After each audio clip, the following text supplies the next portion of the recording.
The Inspector General of Police, our one Mr. Hilary Mutyambai, has been no fan of our then Deputy President, William Samoei Ruto. And in fact, William Ruto has been on record complaining about the Inspector General of Police, Hilary Mutyambai, along with his counterpart, the DCI boss, George Kinoti. As a matter of fact, just have a look at this. The IG, the Inspector General, that his office is independent of any other office. And it was done so by the Constitution intentionally, so that the police is run professionally and in a non-partisan manner. What we are beginning to witness is a police service that is responding to political issues. Let me say, for the avoidance of doubt, Mr. IG, as the Deputy President of the Republic of Kenya, the government of Kenya has given you every support in terms of resources, in terms of equipment, and the Constitution gives you the mandate on what to do. And you will squarely be held responsible if the police service ceases to be a professional service and becomes a youth wing for a political party or a political outfit or a political side. You will have nobody to blame, because as government of Kenya, we have given you all the resources that are required to run a professional, independent police service. Now, as we speak, the Inspector General of Police has left the country. A press release was done yesterday from the Office of the Inspector General of Police, and I would like to read it to you. I'll also place it on your screen so that we can move together. Now, the title is Absence from Office, and I read, quote unquote, "This is to inform the general public that I will be away from office attending a medical checkup effective today, the 26th of August 2022.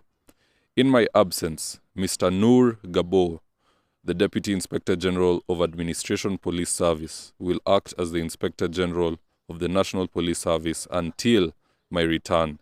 Signed, Hilary N. Mutyambai, MGH, NSC, AU, Inspector General of Police and President of the AFRIPOL General Assembly, dated 26th August 2022.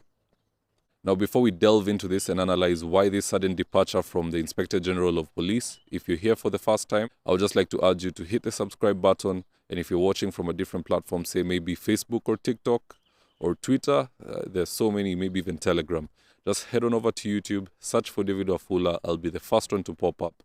Hit the subscribe button, and you'll be getting more content of this nature on a daily. If politics is something you're passionate about, this is the one channel that you really, really need to subscribe to. So why this sudden departure from the Inspector General of Police at such a crucial time? Remember, we are still waiting for the Supreme Court to render a verdict on the ongoing petition in regards to the election.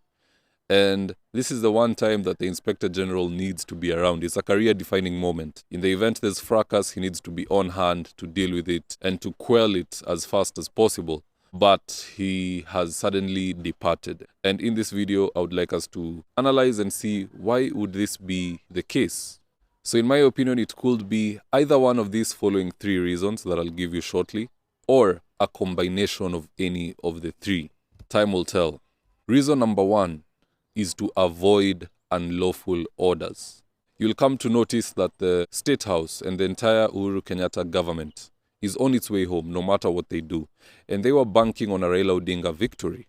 Had Raila Odinga won, a good number of them would have stayed in power or in the positions that they currently occupy. But with a William Ruto victory, which is very much already sealed, they know that they are all going home, especially those that frustrated the deputy president at the time. So I suspect that there are some orders coming from up above to the office of the Inspector General of Police, and he does not feel comfortable executing them. Why? Because remember, William Ruto has won the election. He is president-elect as we speak. He's just in the Supreme Court as a matter of technicality to defend his position. Now, at this crucial moment, imagine you're the Inspector General of Police. You have been frustrating somebody, he is president-elect, and someone is still giving you orders to go on frustrating that guy and his people. Would you do it? If you do it, well and good, but a few weeks later, they are now in government and they can retaliate. So I suspect there are some orders that the Inspector General of Police has been given, and he is feeling, I'm not comfortable with this. We've already frustrated the man. I'm not going to go beyond what we've already done. And rather than me resigning or me telling you no, I'd rather just fake a medical condition and leave the country. Leave it to my deputy to do as he pleases. Now, what unlawful orders could the Inspector General of Police have been given? Perhaps wiretapping some phones,